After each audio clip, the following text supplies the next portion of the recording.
نحمده ونصلي على رسوله الكريم أما بعد فأعوذ بالله من الشيطان الرجيم بسم الله الرحمن الرحيم رب اشرح لي صدري ويسر لي أمري واحلل عقدة من لساني يفقهوا قولي رب يسر ولا تعسر وتمم بالخير يا مقلب القلوب ثبت قلبي على دينك.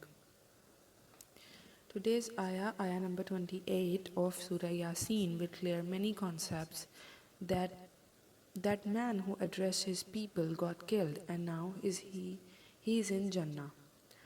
Now let me tell you something about that. Did Allah put him in Jannah? Yes, but just because Allah put him in Jannah does not mean that Allah is not enraged with the people who killed him.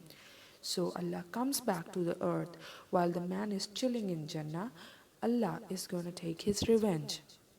وَمَا أَنزَلْنَا عَلَىٰ قَوْمِهِ مِن بَعْدِهِ مِن جُندٍ مِّنَ السَّمَاءِ وَمَا كُنَّا مُنزِلِينَ. We are not going to send any armies from the sky. For these people, these pathetic Quraysh, these people do not need special preparations for being destroyed. Allah says, I don't need to send any armies from the skies. Why the word armies here? Because whenever prophets warn them, they say, you and what army? Where is your army? We should be scared of you alone. They used to ridicule the prophets. So Allah says, I don't need to show them any army of angels. I'm not gonna dignify you with that request of showing army of angels. I don't need to bother angels with the insignificant nation like you. I'll take revenge myself. In kanat illa sayhatan wahidatan, it was nothing but one large explosive sound, one shriek. فَإِذَا هُمْ خَامِدُونَ. Immediately they were extinguished. It's just one blowing sound and they are completely lit out, destroyed. Sayha is a violent sound because when you refuse to hear the beautiful sounds of Quran, then the only kind of sound you should hear is sayha, explosion. When Allah says, فَإِذَا هُمْ خَامِدُونَ, when you have a campfire and you put it off with your shoes or something, that calls khumud. But if you put it off and there's a little bit of ashes, yellow, orange, red, amber left, that's called humud. But you put it off and it's totally done, there is not even the red amber left, that's called a fire, which is khamida. So khamidun, they are going to be completely wiped out, done in one shot. They are all being compared with the fire. And if you let the fire go spread, it spreads. So Allah, as a rahmah, as a mercy, put out this fire. This was in result of one believer being killed. So if you leave your revenge on Allah, just have a look at this ayah. What a tragedy it is for the servants. Ya hasaratal alal ibadi. Allah Himself is sad for them. The word hasara in Arabic shows deep sadness over what happened. Allah is calling this a tragedy Himself. Allah did not call them kuffar. He called them slave servant because deep down in every human there is a potential to be Allah's slave. It is in fitra. Ma yatihim min rasulin. Not a single messengers come to them. Illa kanu bihi yastaziyun. All they do is make fun of them. Every time a messenger comes, they just make fun of them. Allah did not say they killed the messengers or threatened them. He says they made fun of them. Once the nation starts making fun of the messengers, the clock has started ticking to when they're going to be destroyed. The first step in destruction is to ridicule or make fun of messengers. أَلَمْ يَرَوْا كَمْ أَهْلَكْنَا قَبْلَهُمْ مِنَ الْقُرُونِ أَنَّا عَلَيْهِمْ إِنَّهُمْ إِلَيْهِمْ لَا يَرْجِعُونَ. Didn't they see how many towns we destroyed before them, that they to them will not return? Who is he talking to? He is talking to these people that are with the Prophet ﷺ and says, why don't they look at the history? Didn't they see? Yes, they didn't, because there is a ball behind them, remember? They are not gonna return because they were completely wiped out. Khamidun, their children, and none of the ancestry survived. So none of you can say that you are children of Pharaoh, Lut, Samud, etc. They were completely wiped out. وَإِن كُلٌّ لَمَّا جَمِيعٌ لَدَيْنَا مُحْضَرُونَ. They are not gonna come back, and once you die, you are not gonna come back to your children as well. But Allah says, let me tell you, in kullul, every single one of you will gather right before me, having to present his case. This is actually a direct contrast with the previous ayah. How? Allah said they are not going to come back once they are gone. They are gone. In this ayah, He says, actually, they are not going to come back to you, but they will come back to me. May Allah fills our heart with hidayah.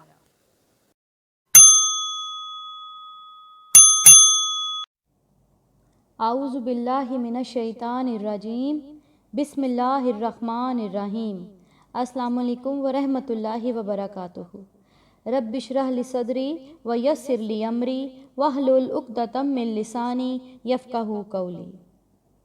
آج ہم پڑھیں گے آیت number 28 سے لے کے 32 تک۔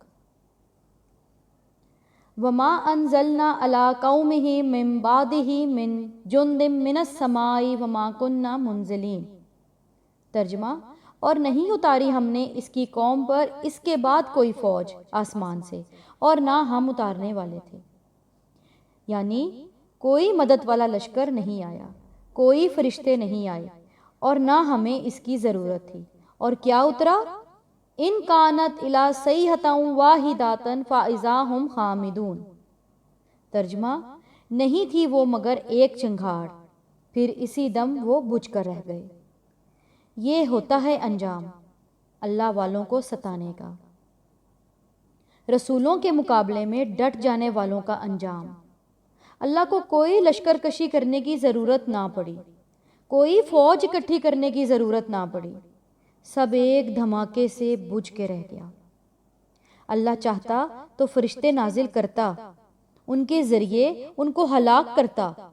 اللہ تعالیٰ کہتے ضرورت ہی نہیں تھی، فرشتوں کی کیا ضرورت تھی، ان کو بس ایک چیخ سے مروا دیا جائے گا۔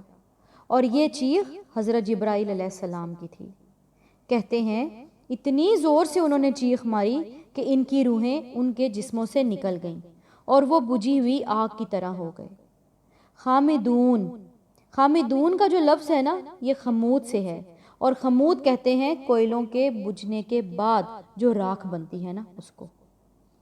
راکھ بن کر رہ گئے، کچھ بھی ان کے ہاتھ میں نہ رہا، ٹھنڈی ہو گئی ان کی روح، ان کے جسم بالکل ٹھنڈے ہو گئے، اور اسی کا نام تو موت ہے۔ اس قوم پر عذاب نازل کیا گیا۔ اللہ والوں کے ساتھ ٹکر لینا یہ کوئی چھوٹی بات نہیں ہوتی، اور اللہ تعالیٰ نے ایسے لوگوں کو بتا دیا کہ دیکھو اگر تم اس کا مقابلہ نہ کرتے، مان جاتے، تو ایسی ہلاکت سے بچ جاتے۔ اور اب اس واقعے پہ اللہ تعالیٰ کا کمنٹ، اتنا خوبصورت جواب۔ اللہ تعالیٰ کہتے ہیں یا حسرتاً علی العباد ما یاتہم من رسول الا کانوا بہ یستہزئون۔ ترجمہ، وائے افسوس ان بندوں پر نہیں آیا ان کے پاس کوئی رسول مگر وہ تھے اس کا مذاق اڑاتے۔ میرے اپنے بندے نہیں کہا ہائے افسوس ان بندوں پر۔ ایسا لگتا ہے جیسے ماں اپنے کسی بڑے سرکش بچے کا دکھ کرتی ہوئی محسوس ہوئی۔ کتنے بدبخت ہیں، کتنے ناسمجھ ہیں کہ جو ان کو حقیقت بتانے آتے ہیں یہ ان کا مذاق اڑاتے ہیں، یہ ان کو دکھ دیتے ہیں۔ ایسے لوگ قابل حسرت ہیں، اور حسرت کہتے ہیں ایسی کیفیت کو کہ جب انسان اپنی حالت بدل نہ سکے تو کڑے، اذیت برداشت کرے۔ اب سوال یہ پیدا ہوتا ہے کہ حسرت تو انسانی کیفیت ہے، تو اللہ تعالیٰ تو صاحب اختیار ہیں، اقتدار ہے ان کے ہاتھ میں، پھر وہ حسرت کا اظہار ادھر کیوں کرتا ہے؟ تو بات یہ ہے کہ اللہ تعالیٰ کو بندوں کے ایمان نہ لانے پہ کوئی حسرت نہیں ہے، بلکہ لوگ قابل حسرت ہیں جو اپنی گمراہیوں سے نکلنا نہیں چاہتے اور مصیبتوں میں رہتے ہیں۔ یہاں اللہ تعالیٰ نے خود حسرت نہیں کی بلکہ لوگوں کو دعوت دی ہے کہ تم اپنے حال پہ حسرت کرو، اور رسولوں کے ساتھ اپنے معاملے کو دیکھو۔ جب بھی کوئی رسول آتا ہے نا تو لوگ اس کو حقیر سمجھتے ہیں، کم تر سمجھتے ہیں، کچھ لوگ حال سے اور کچھ قول سے مذاق اڑانے لگتے ہیں۔ یستہزئون، ایسے لوگ پھر اللہ کی پکڑ کا شکار ہوتے ہیں۔ الم یروا کم اہلکنا قبلہم من القرون انہم الیہم لا یرجعون۔ ترجمہ، کیا نہیں دیکھے کتنی ہلاک کر چکے ہم ان سے پہلے قومیں کہ وہ ان کی طرف نہیں لوٹیں گے۔ بلا لو روحوں کو، بلا لو جو بھی جمعراتوں میں یہ روحیں واپس نہیں آئیں گی۔ اللہ کے نبی کو تسلی دی گئی کہ جو گیا وہ گیا، یہ واپس نہیں آئیں گے، بلکہ وَإِن كُلٌّ لَمَّا جَمِيعٌ لَدَيْنَا مُحْضَرُونَ۔ ترجمہ، اور نہیں کوئی مگر سب ہمارے حضور حاضر کیے جائیں گے۔ مرنے کے بعد روحوں کا سفر واپسی کا نہیں ہے، آگے کا ہے۔ کوئی یو ٹرن نہیں ہے روحوں کی زندگی میں، کوئی واپسی نہیں ہے۔ اب تو آگے آگے بس آگے، پلٹ ہی نہیں سکتے یہ تو۔ اب زندگی سے موت اور موت کے بعد برزخ اور برزخ کے بعد حاضری کا سبب ہے۔ اب تو سب کو آگے لے کے جانا ہے۔ اللہ تعالیٰ بتا رہے ہیں مکہ والوں کو کہ دیکھو تم نے آج اس نبی کی قدر نہ کی تو یاد رکھو پچھلی نبیوں کو جھٹلانے والی قومیں تباہ ہو گئیں، وہ کبھی واپس نہیں آئیں، تم ان کی ہلاکت سے سمجھو۔ ایک جانور دوسرے جانور کی موت سے کانپ اٹھتا ہے، طاقت کی مطابق کوشش کرتا ہے کہ اس سے بچ جائے، لیکن انسان کے اندر اتنا تکبر، اتنی لاپرواہی ہے کہ وہ دوسرے کی موت سے فائدہ نہیں اٹھاتا اور چل پڑتا ہے اس راستے پر جس پر اس کو نہیں چلنا تھا۔ اور نتیجہ کیا ہوتا ہے کہ ایسا بندہ کسی کی ہلاکت سے سبق نہیں لیتا۔ اور اب ہم دیکھیں کہ ہمارے لیے اس میں کتنے بڑے سبق ہیں۔ اس واقعے کو تصور میں رکھیں اور ذہن میں لائیں کہ کیا ہمارے اندر یہ تڑپ پیدا ہو گئی؟ اپنا محاسبہ کریں کہ کیا واقعی ہم اللہ کے دین کے ساتھ اتنے سرشار ہو گئے؟ ڈیووشن آ گیا؟ قربانیاں دینے کے لیے تیار؟ پیٹ پہ پتھر باندھنے کے لیے تیار؟ اپنے آپ کو رات دن اس کام میں کھپانے کے لیے تیار؟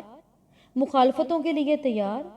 آپ دیکھیں جتنی اس شخص کے ساتھ لوگوں کی طرف سے مخالفت ہوئی اتنے ہی اللہ سبحانہ تعالیٰ نے اس کو عزت دی۔ 4 دن ہوتے ہیں صرف اپنے آپ کو نیچا کر، اس کے بعد ہمیشہ کی خیر مل جاتی ہے۔ تو اللہ سے دعا ہے کہ ہمیں ایسا ہی بنائے۔ امید ہے آپ کو آج کا لیکچر سمجھ آیا ہوگا۔ جزاک اللہ۔ Assalamu alaikum warahmatullahi wabarakatuh. To support our goal, like, subscribe and share our videos, and don't forget to click the bell icon. Allahu Akbar Kabira. Jazakallah.